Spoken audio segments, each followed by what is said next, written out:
아멘. 우리 주일 저녁 예배 오신 우리 모든 성도님들 주님의 이름으로 축복하고 환영합니다. 저 개인적으로 하나님의 말씀을 전할 때 어려운 주제들이 있는데요. 그 중에 한 주제가 이렇게 하나 되게 하는 것, 하나 되어야 합니다. 싸우면 안 됩니다. 이런 주제로 말씀 전할 때가 어려운 것 같아요. 왜 그럴까요? 제가 그 싸움의 중심에 있을 때가 있기 때문이죠. 하나 되게 하라고 하면서 하나 되지 못하고 어쩌면 또 전전긍긍하며 어려움에 처할 때도 저 역시 너무나 많기 때문입니다. 내가 하나님을 사랑하는 만큼 이웃을 사랑해야 하고 이웃을 사랑하기 위해 애쓰는 삶을 살아가는 것이 저와 여러분들의 삶, 또 성도의 본분 아니겠습니까? 그럼에도 불구하고 우리가 다짐하고 결단하는 만큼 우리가 잘 살아가지 못할 때 때로 하나님의 말씀 앞에 우리가 셀프 정죄를 당할 때도 있는 것 같아요. 그러나 그것은 정죄가 아니라 우리를 죄에서 용서하게 하시고 우리를 새로운 삶으로 살게 하시는 하나님의 능력의 말씀인 줄 믿습니다. 여러분, 사실 허락된 공동체 내에서 하나 되는 것은요, 제가 이렇게 쉽사리 말로 내던지는 것처럼 쉬운 것이 아니라는 것 저희가 다 알고 있을 거예요. 왜냐하면 내 안에 내가 죽어야 하기 때문이에요. 무언가 문제가 생기고 일어난 상황 앞에 누군가는 내려놔야 돼요. 누군가는 포기해야 되고 누군가는 알겠습니다, 수긍해야 뭔가 눈앞에 일어난 문제들이 없어지고 멈춰지지 않습니까? 여러분, 그런데 예수님께서 저와 여러분들에게 확연하고 확실하게 알려주시고 보여주신 것이 있습니다. 그것이 무엇이냐면 각자에게 주어진 자기 십자가가 있다라는 거예요. 여러분, 자기 십자가를 짊어져야 한다는 거죠. 문제는 뭐냐면 이 십자가를 짊어져야 함이 성도의 삶이고 본분인데, 마땅함인데, 이 십자가가 너무 무거운 거예요. 이 십자가가 너무 버거운 거예요. 그래서 내가 무엇을 짊어지고 살아내야 될 것을 알고 있음에도 불구하고 그것을 모른 채 하고 휙 돌아설 때가 많다라는 거예요. 그리고 다르게 표현한다면 십자가를 내동댕이 치면서 우리가 그냥 신앙생활 할 때가 너무나 많다라는 것이죠. 여러분, 예수님은 어떻게 하셨나요? 예수님은요, 십자가를 내동댕이 던지지 않으셨어요. 집어 던지지 않으시고요, 그 십자가를 짊어지신 거예요. 그리고 자신에게 주어진 길을 당당하게, 담대하게, 순종으로 걸어가셨다라는 거죠. 그리고 그 무겁고 절망스럽고 고통스러운 그 십자가를 친히 짊어지시고 그곳에서 죽으시고 부활하셨다라는 것입니다. 여러분, 이게 무엇을 말할까요? 비록 저와 여러분들의 삶이 문제투성이고 기도해도 응답되지도 않는 것 같고 화이팅도 해보고 아멘도 해보는데 잘 바뀌지 않는 삶 같아서 매우 절망적일 때가 있지 않습니까? 그런데 그럼에도 불구하고 너의 삶의 결국은 부활이다라는 거예요. 영원한 삶, 영원한 생명이 이미 저와 여러분들의 삶에 주어졌다라는 거예요. 여러분, 이 말이 무슨 뜻입니까? 잠깐 지나가는 이 땅의 삶을, 이 땅에서의 삶의 모든 것을 걸고 살지 말라는 거예요. 이 말은 대충 살아라, 쉽게 살아라, 여러분, 이런 말이 아닙니다. 좀 다르게 표현한다면 삶에 일어나는 수많은 일들 앞에 누군가를 나의 적으로 볼 필요가 전혀 없다는 거예요. 다투려고 할 필요도 없고, 반면에 반대로 하나 되기를 힘쓰는 인생을 살아가는 것이 우리에게 도리어 기쁨 된다라는 것이죠. 왜요? 저와 여러분들이 이미 부활의 옷을 입고 살아가는 사람들 아닙니까? 얼마나 존귀한지 내 삶을 통해 증명할 수 있는 기회를 주시지 않았습니까? 예수님의 십자가가 헛되지 않도록 증인의 삶을 살아갈 수 있는 이 은혜의 삶을 살아가는 기회를 저와 여러분들에게 주신 줄 믿습니다. 그런데 여러분, 그렇게 하나 되기가요, 여전히 말처럼 쉽지 않습니다. 왜요? 오늘 우리가 고린도전서 1장 10절 이하의 말씀 읽지 않았습니까? 여기도 소위 대판 싸우는 장면이 등장합니다.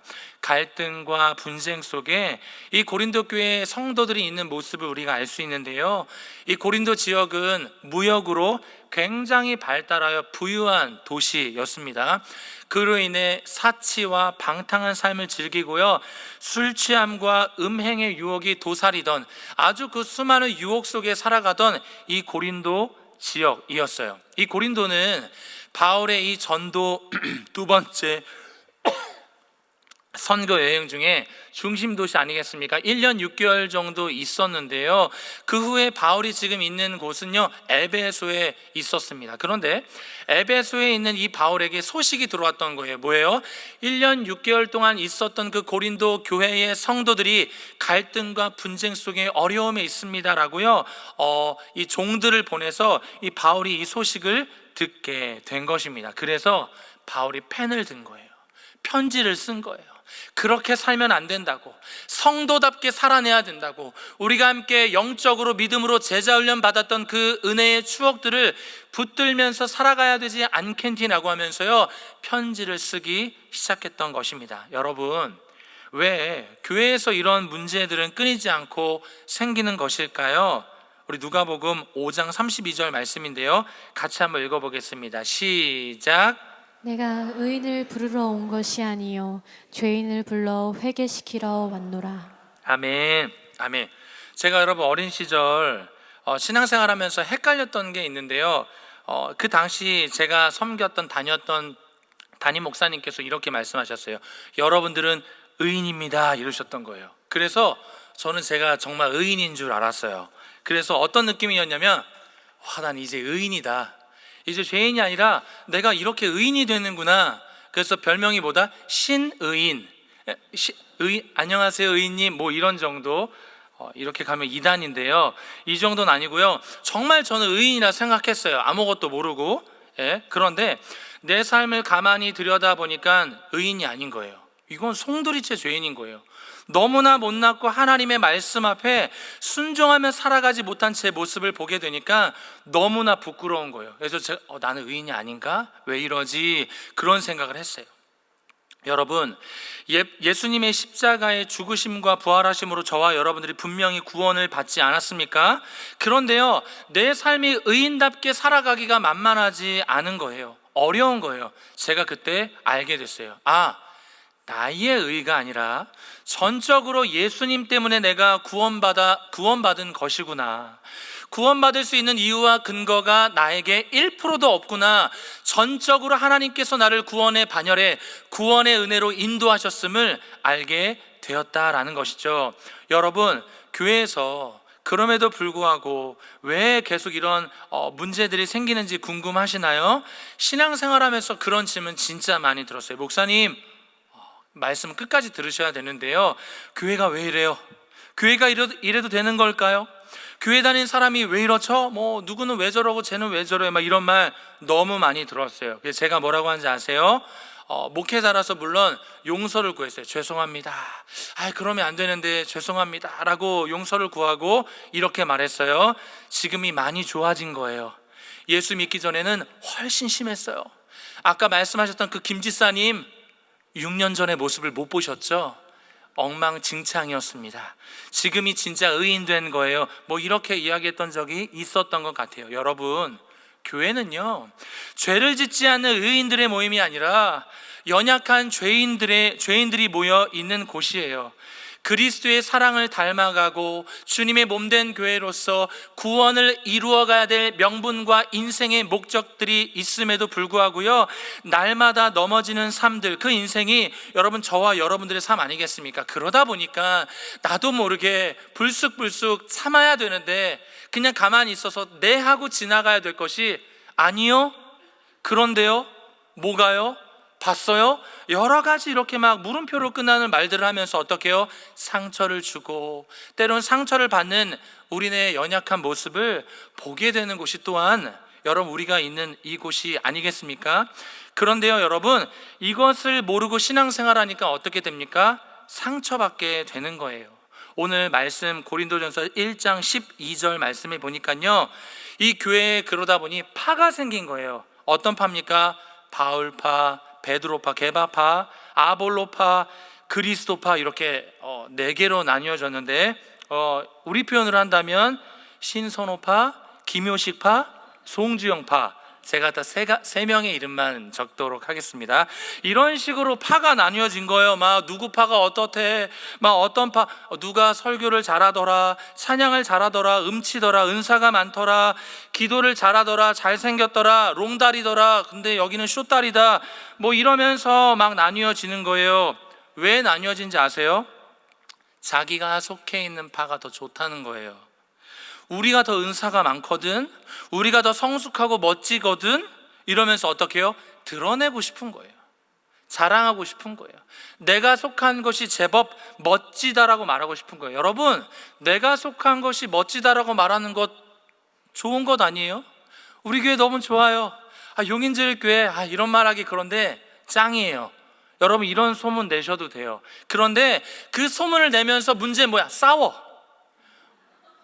니네 교회가 과연 좋을까? 뭐 이러면서, 거기 부서가 좋아? 야, 우리 부서 뭐 이러면서요 막 찌르고 싸우기 시작한다라는 거예요. 왜요? 나는 누구누구 라인에 있다라는 거예요. 뭐예요? 나는 누구 라인에, 누구 파에 속해 있다. 나도 모르게 인맥을 자랑하고 싶은 거예요. 여러분, 신앙생활은요 인맥 만들기가 아니잖아요. 교회는요 그런 곳이 아니에요.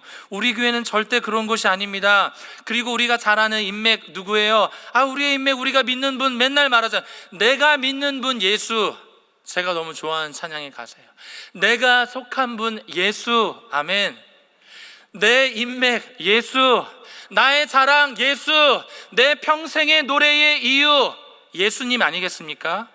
여러분, 그게 내 큰 인맥, 내 삶의 이유와 원동력, 내 삶의 전부 되신 분이 예수님인데 도대체 무슨 인맥이 필요합니까? 여러분의 자랑이 사람이 아니라 예수님이 되시길 축복합니다. 여러분, 나름 유명한 사람들 보면요 그 사람 곁에는요 또 다른 사람들이 있어요. 막 아는 척도 하고요, 막 쫄래쫄래 따라다니기도 합니다.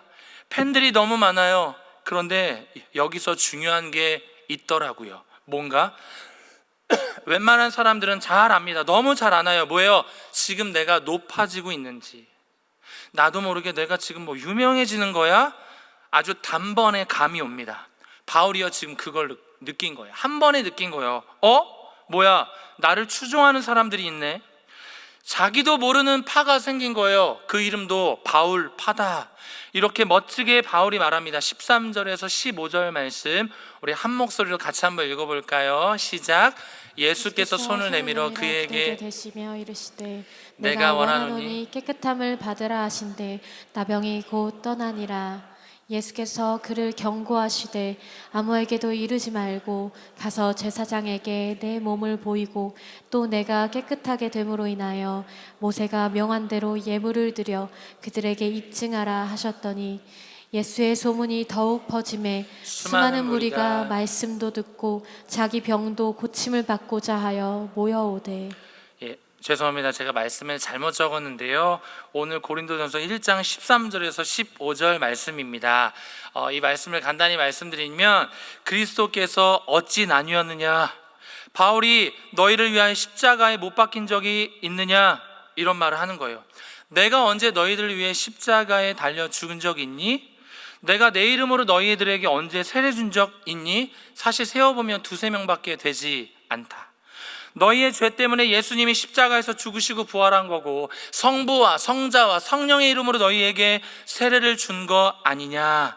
다 주님이 주신 것이고 주님이 하신 것인데 왜 이 사람이 좋다, 저 사람이 좋다, 이 교회가 좋다, 저 교회가 좋다 이러고 있는 거냐라고 누가요? 바울이 말하는 거예요.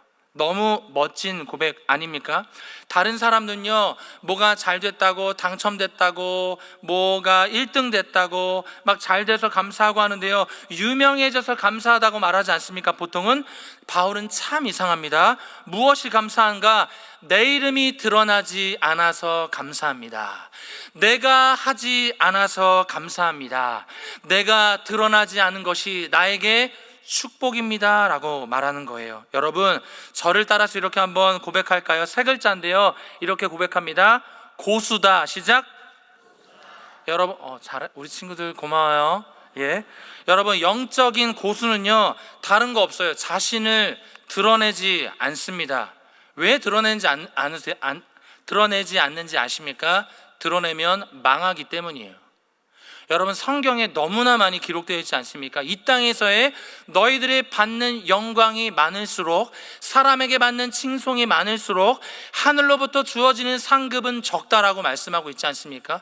그러니까 사람들의 칭송과 칭찬에 별로 좋아할 필요가 없다라는 거예요. 여러분 만약 저에게 제가 좀 이렇게 굳이 좀 설명할게요. 신선호 목사님 뭐 오늘 설교 너무 좋았어요, 오늘 찬양 너무 좋았어요 이러면 제가 여러분 그 말 좋아할까요? 네라고요? 좋아합니다. 예, 감사하죠. 정말 감사해요. 그런데 그냥 거기까지일 뿐이에요. 감사합니다. 끝. 제가 뭐 어떻게 할 거예요? 뭐 여러분 뭐 잘했다고 해서 뭐 가서 말하겠습니까? 나를 쫓고 제 팬, 누군가의 팬을 만들면 우리가 같이 망하는 거 아닙니까? 반드시 예수님을 사랑하는 사람이 되기 위해서 어떻게 하면 좋을까? 나에게 몰릴 때, 누군가에게 몰릴 때 아니에요, 그쪽으로 가면 안 돼요. 예수님을 바라보셔야죠. 제자 훈련은 그런 게 아니에요. 우리 교회 양육 훈련은 그게 목적이 아닙니다. 예수님을 바라보게 하는 게 목적입니다. 여러분 이것이요 저희 세워진 사역자들, 리더들의 몫인 줄 믿습니다. 여러분 그래서요 사람을 쫓아다니는 팬이 되지 마시고 반드시 예수님을 따르는 제자가 되시길 축복합니다. 여러분 이 17절 이제 말씀의 마지막으로 향하는데요, 17절 말씀을 보면 바울이 뭐라고 말하냐? 나는 그런 사람이 아니다. 그러면서 나를 예수님께서 보내신 이유는 세례를 베푸게 하려 함이 아니라 복음을 전하게 하려 하신 것이다 라고 말하는 거예요. 여러분 복음을 전하는 게 뭐죠? 복음은 예수님의 이름이 드러나는 것인 줄 믿습니다. 주님이 세우신 교회가 교회되는 것, 하나님만 찬양받기 위해 내 삶이 사용되어지고 쓰임받는 것이 복음의 삶으로 살아가는 성도의 삶인 줄 믿습니다. 여러분 세상은 어때요? 세상은요 반드시 자신만 드러냅니다. 그렇죠? 자신이 더 드러나고 더 높아지기 위해 어떻게 해야 돼요? 반드시 누군가를 반드시 깎아내려야 돼요. 그래야 내가 돋보이기 때문이에요. 여러분 잊지 마십시오. 이거는 세상의 방법입니다. 이거는요 바벨의 룰이에요. 성경은 뭐라고 말합니까? 예수님의 죽으심이 화목제물로 죽으셨다라는 거예요. 그분이 찢기심으로 말미암아 우리를 화목하게 하셨다, 우리를 하나 되게 하셨다라고 말씀하고 있습니다. 우리 에베소서 4장 3절 우리 마지막 말씀인데요, 한 목소리로 읽어봅니다. 시작. 평안에 매는 줄로 성령이 하나 되게 하신 것을 힘써 지키라. 아멘. 성도로 부름받은 자의 역할과 삶이 무엇일까요? 저를 마지막으로 우리 친구들이 있으니까 이렇게 한번 고백할까요? 한번 따라해 볼게요. 힘써 지키기만 하자. 시작. 예, 우리가 해야 될 게 뭐 없어요. 뭐 너 리더를 해서 배가 부흥 시킨 다음에 이렇게 와서 뭘 이렇게 꺾어서 뭘 잡아뜨려 뭐 이런 거 없어요. 힘써 지키기만 하면 되는 줄 믿습니다. 하나님께서 예수께서 죽으심으로 주님이 화목하게 하신 것, 그것들을 지켜내는 영적인 책임들이 저와 여러분들에게 있는 줄 믿습니다. 여러분 그것이 무엇일까요? 도전하는 것은요, 기도하는 것, 말씀 앞에 서는 것, 하나님을 힘있게 찬양하는 것이요 우리의 삶인 줄 믿습니다. 오늘 말씀 기억하면서 하나님, 같은 말, 같은 마음, 같은 뜻을 품고 주님의 몸된 교회를 세워나가겠습니다. 주여 나를 사용하여 주시옵소서. 다짐하고 결단하는 우리 모든 성도님들 되시길 주님의 이름으로 축복합니다.